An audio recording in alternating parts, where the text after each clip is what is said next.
ولی تماشاوانی جهال بطه و جوینه که گرینگه یا به باندوره گریدای ویده وره بزن بینو در انجام شابن دکتور اریک ماندل او دامزرینرو سروی که تورا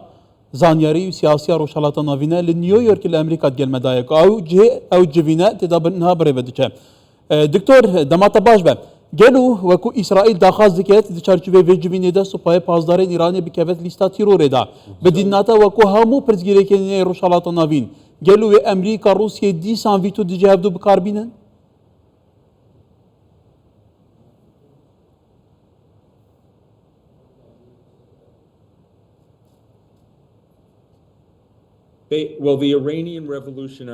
بله سپای پاسدارانی ایران لنێو لیستی وەلەشنیان ئەمریکاوە دیاریکراوە لە لیستی تیرۆریستی وەروە حیزبڵاش بە هەمان شێوە حەماسیش وە کۆمەڵگەی نێودەوڵەتیش پێویستە بە هەمان شێوە بیان خاتە لیستی تیرۆرەوە چونکە ئەو دۆخەی کە لە ڕۆژهەڵاتی ناوەڕاست ڕوویدا کاتێک ئێران هێرشی کردە سەر وڵاتێکی سەروەر وەکو ئیسرائیل وای کردووە دۆخەکە ئاڵۆستر بێگومان ئەمە تەنیا کێشەی ئیسرائیل نییە بەڵکو ئێران کێشەیەکە بۆ جیهان وەکو وڵاتێکی سەرەکی لە سپۆنسەرکردنی تیرۆریستی بێگومان هۆکاری سەرێکی سوپای پاسدارانە. باشە دکتۆر ڕۆژهەڵاتی ناوەڕاست بەرگەی شەڕێکی دیکەی هەرێمی دەگرێت؟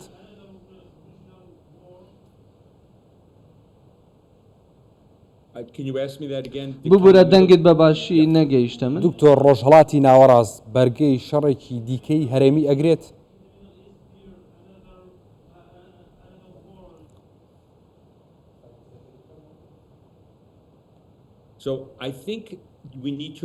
من بڕوام وایە پێویستە ئەمە بە شێوەیەکی دیکە بڵێن جەنگی ئیسرائیل لە دژی حەماس تەنیا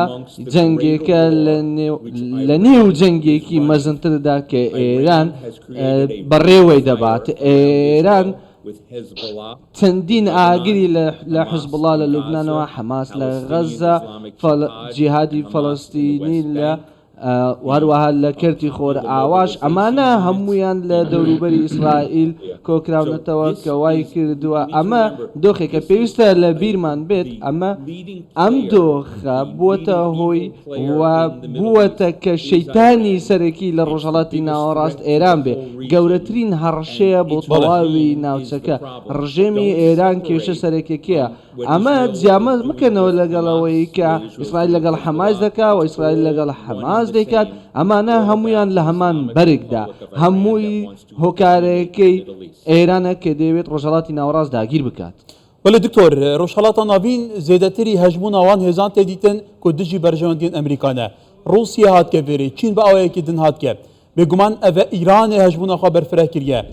هەموویەکی لە دژی بەرژەوەندیان ئەمریکا و هەفپەیمانین ئەمریکا هێرشی ئەنجام دەدەن گەلو بدیناتە پێویستە ئەمریکا چ ڕوولێک هەبێیدی بۆ بەرسینگرتن ئەوان هەما هەژمونان و هەموو گێفان.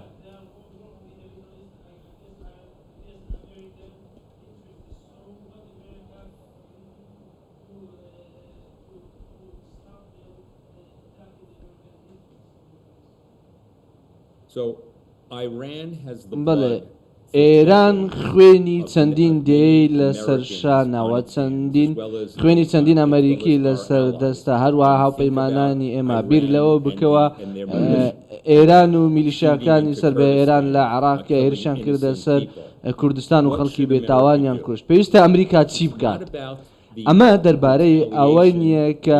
وەڵامیان هەبێتەوە لە ڕێگەی درۆن و موشکەوە بەڵام بەڕاستی پێویستە ئەوەی کە ڕوودات پێویستە هاوپەیمانان بێکەوە لە وڵاتانی وەکو سنی و لە ئیسرائیل و لە ئەوروپا بە شێوەیەکی شتێ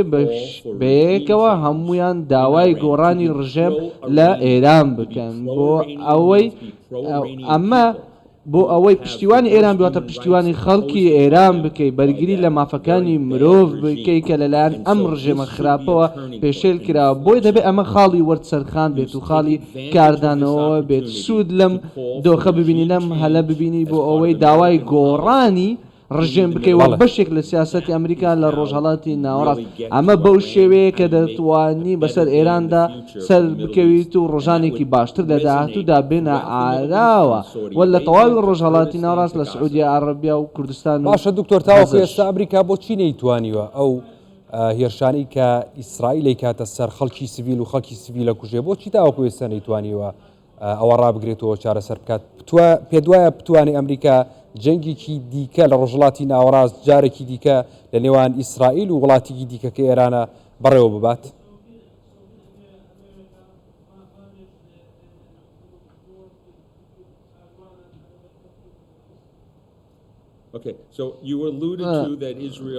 زۆر باشە تۆ باس لەوە کرد کە ئیسرائیل بەبێ جیاوازی خەڵک دەکات تەمەدەنی خەڵکی مەدەین دەکاتە ئامانج لە غەزە من دەتوانمەش پێ بڵێم کە لەگەڵ لە زیاتر لە پێنج جەنگ لە غەزە لەگەڵ هێزەکانی ئیسرائیل بوومە لە چەندین کاتی جیاواز لە 7 ئۆکتۆبەرەوە من لەگەڵ هێزەکانی ئەوان بووم لە ئیسرائیل بەڵێ دکتۆر دەگەلمە ببینە دیارە جبینا جوات ئەو لە کاریە بەردەوام دکە هەر لە نیویۆرک ئەم دێ ببینین نونەرێن ئەمریکا لە نەتێن هەفگرتین ها داغبە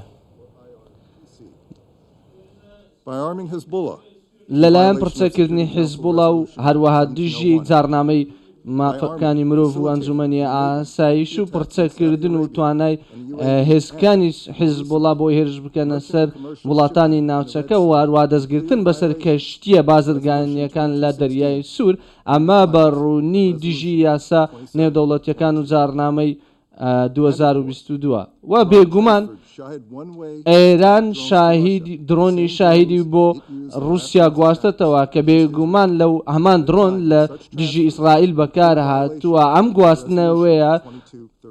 سەرکۆنەکردن و یاخت پێشێکردنێکی ڕوونە لەلایەن ئێرانەوە لە چەند ساڵی ڕابردوودا ئێران یاسانی دەوڵەتەکانی پێشێل کردووە لە ڕێگەی کردنە ئامانجی کەشتیە بازرگانیەکان لە ئاوە جیهانیەکاندا هەر بە هەمان شێوەکە کردی لە 12 مانگی 4 کاتێک هێرشی کردە سەر کەشتێکی بازرگانی ئێران بەدەوامە لە هێرشکردنە سەر کەشتی وەکان و واروە ئەوانەی کە لە سەر کەشتیەکان لەلایەن 5 وڵاتە لە نێوانیشیاندا رووسیا ئێران بە هەمان شێوە بە شێوەیەکی فراوان و بە شێوەیەکی دیاریکرا و دەستی هەبووە لە هێرشی 7 ئۆکتۆبر لە ئیسرائیل چونکە ئەو پرچەکردن و نەختینە بۆ حەماس دابین دەکات بۆیە ئەوەی کە ئێستا هەیە لە غەزە دەستی ئێرانی تێدا هاوڕێیان ئایا ئەمە کارێکی دیکەی ئێران نییە کە لە دژی وڵاتێکی دیکەی ئەندامیم ئەنجومەنە کردوێتی ئەم هەڕەشەیە کە ئێران هەیەتیک بەسەر ئاسایش و سەقامگیری نێودەوڵەتی ئێمە هەمومان ئەرکێکمان لەسەر شانە وەک ئەندامی ئەم ئەنجومەنە بۆ ئەوەی وابکەین ئێران پابەند بێت بە جارنامەکەی ئەنجومەنی ئاسایشان و هێرشەکانی بوەستێت لە ڕۆژانی داهاتوودا بە ڕاوێژکردن لەگەڵ ئەندامانی وڵاتەکانی دیکە ئەمریکا ڕێکاری زیاتر دەگرێتە بەر بۆ ئەوەی لە ئەنجومەنی ئاسایش و نەتەوە یەکگرتوەکان ئێران بە بەرپرسیاردا بدرێت جگە لەمەش پێویستە ئەنجومەنی ئاسایش بە شێوەیەکی ڕاستە و خۆ سەرکۆنەی ئەم کارەی ئێران بکات و داوا لە ئێران و میلیشیاکانی سەر بە ئێران بکات هێرشەکانیان ڕابگرن ئەمریکا پشتیوانیش لە کارەکانی ئیسرائیل دەکات بۆ ئەوی بەرگری لە خۆی بکاتن لە دژی ئەم هێرشانە وەک سەرۆک بایدنیش ئاماژەی پێدا ئێمە لە پەیوەندی نزیکدا دەبین لەگەڵ سەرکردەکانی ئیسرائیل و ڕێگەم دەن با ڕووبم ئەگەر ئێران و گروپەکانی سەر بە ئێران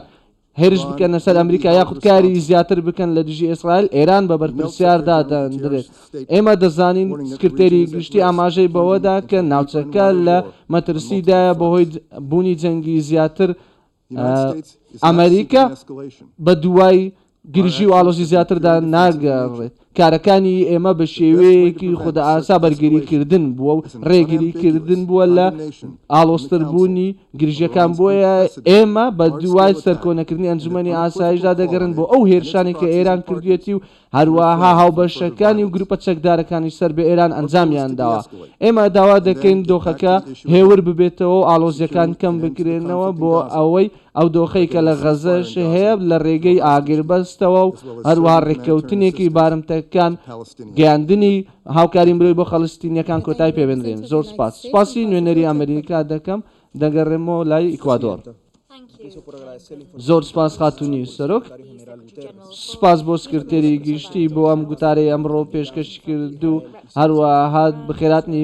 نوێنەری ئێران و سووریا دەکەین بۆ ئەنجومەنی ئاسایش ئەو هێرشانەی کە دوێنێ ڕویاندا هەڕەشەیەکی گەورە بوون بۆ ئاسایشی نێودەوڵ. بله بگومان جوینا جوات اول کاری بردام دکه نهاجی که دیچین جمع وانه خواه دکتور اریک ماندل نیویورک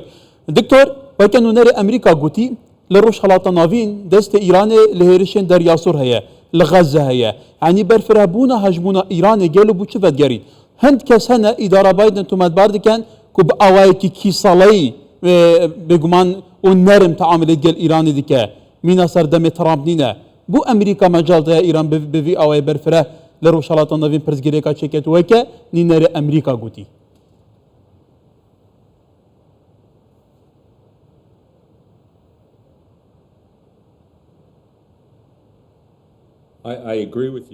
من هاوڕام لەگەڵ ئێوە بڕوام وانە کە حکوومەتەکەی من کاری پێویستی دەبێت لە ڕوبەڕووبوونەوەی ئێران لە چەند ساڵی ڕابردوودا ئەمە بە شێوەیەکی دیاریکرا و هەم کۆماریەکانەوە هەم دیموکراتەکان دەکاتوان بگەڕنەوە سەردەمی ئۆباما کە پشتیوانی لە خەڵکی ئێران کرد لەوەی کە ڕوویدا دەتوانین سەیری تڕەم بکەین کاتێک ئێران ڕاستە و خۆ هێرشی کردە سعودیە و هەروەها بنکە کانی سعودیە کاوپەیمانی ئێمانە دەبینی لە سەردەمی سەرۆک بایدندا و ئەوەی کە ڕوویدا لەگەڵ مەحسا ئەمینی و ئەو خۆپشاندانانی لە 2022 ڕوویدا کە پێویستیە کرد ئێمە پشتیوان بین بەڵام ئێمە پشتیوانیمان لە خەڵکی ئێران نەکرد وڵاتەکەی من وە کاتێک کە من قسە لەگەڵ کۆنگرێز دەکەم و کۆنگرێزمانەکان دەکەم ئەوەیە کە ئێمە نابێت لە ڕێگەی چاوێکی ئەمریکیەوە سەری دۆخەکی بکەین بەڵکو دەبێت بە شێوەیەک بێت کە کارەکانی ئێمە چۆن لێکدانەوەیان لێ دەکرێت لە ڕۆژهەڵاتی ناوەڕاست بە شێوەیەکی دیاریکرا و لە بەرامبەر ئێراندا ئەوان دەبینن کە ئێمە کاردانەوەمان نییە وەڵامان نییە تەنها ئەو کارانەی دەکەین بەرگریکردنەوە ئەمەش لاوازی پیشان دەدات تا ئەو کاتێی ئێمە هەڕشەیەکی سەربازی گونجاومان نەبێت کە باشترین ڕێگەیە بۆ سەقامگیری ناوچەکە و ڕێگریکردن لە ئێران لەم جۆرە کردوانەی کە دەیکات. باشە دکتۆر ململانەکانی ئێران و ئیسرائیل لە چوارچەوەی هێرشی ڕاستە و خۆ دامێنەوە یا خود گۆڕەپانی شەڕەکە چێتەوە سووریا و وڵاتانی دیکە پێشبینی چییە؟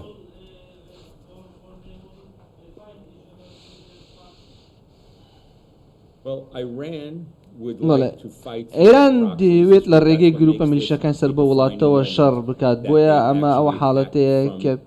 کە بینیمان لە خاکی ئێرانەوە هێرشیان کردا ئێران تا ئەو کاتەی دەیەوێت شەڕ دەکاتن تا دووە خوێن هەوڵ دەداتن وڵاتەکانی دراوسێ بکاتە ئامانجمن باس لە حیزب الله و حوسیەکان و یاخود ئەوانی کە لە عێراق هەن باس لەوان دەکەم هەتا ئەو کاتێک کە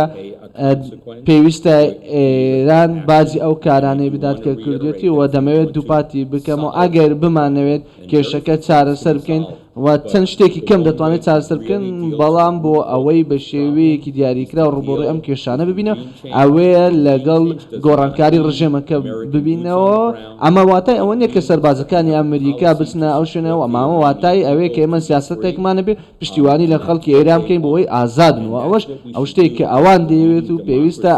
ئێمە ئەوە بکەین وەک سەرکردی دیموکراسی لە جیهان. بەڵێ وەکو تۆت بێژی هەکە پێویستە وێ بکەین گەلو بدیدناتە ئەمریکا وێجارێکە بگەیتە قەنەعەتەوە کە توت بێژی کوڕژێمە ئیرانە بێتە گواردن توزانی ئیرانەیەکە وڵاتên bi bandor û karîgerên herêmiye û hejmûna Îranê weke te gotî bi vî awayê berfere li rojhilata navîn heye ser astê nêvdewletî karîgeriya wê heye yani hepsenahiye gelû ew sîstemê nihayê de saladariyê bête guhartin li vî welatî.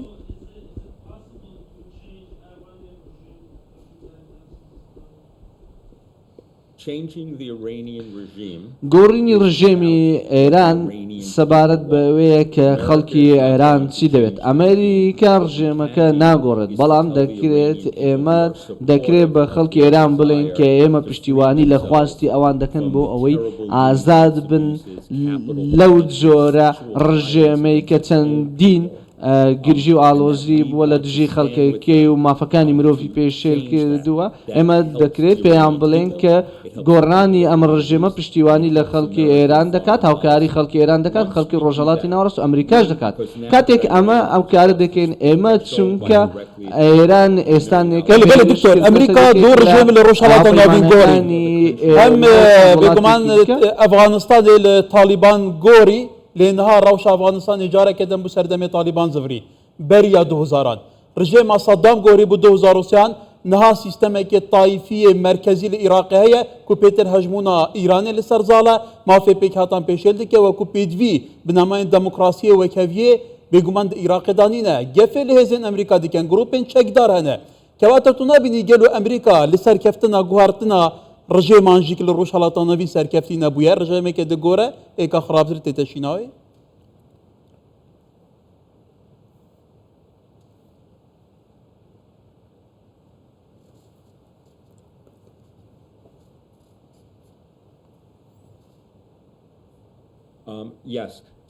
بەڵێ من دەتوانم قسەیەکت بۆ بکەم چۆڕۆکت بۆ بکەم کە لە 2003 من لە رادیۆ ABC کردم ئەگەر ئەمریکا پێویستە بچێتە عێراق من وتم لەو کاتەدا من باسم لەوە کرد ئەگەر ئێوە پلانێکتان نییە بۆ ئێران کە کێشەی سەرەکیە لە ڕۆژهەڵاتی ناوەڕاست ئەو مەچون بۆ عێراق وە سیاسەتی ئەمریکا ئەم خاڵی پشتگوێ خست کە ئێران لە داهاتوودا دەبێتە کێشەی سەرەکی لە ناوچەکەدا ئەمریکا ئەفغانستانی بە شێوەیەکی باش بەڕێوە نەبرد کاتێک ئێمە ئەفغانستانمان بەجێهێشتووە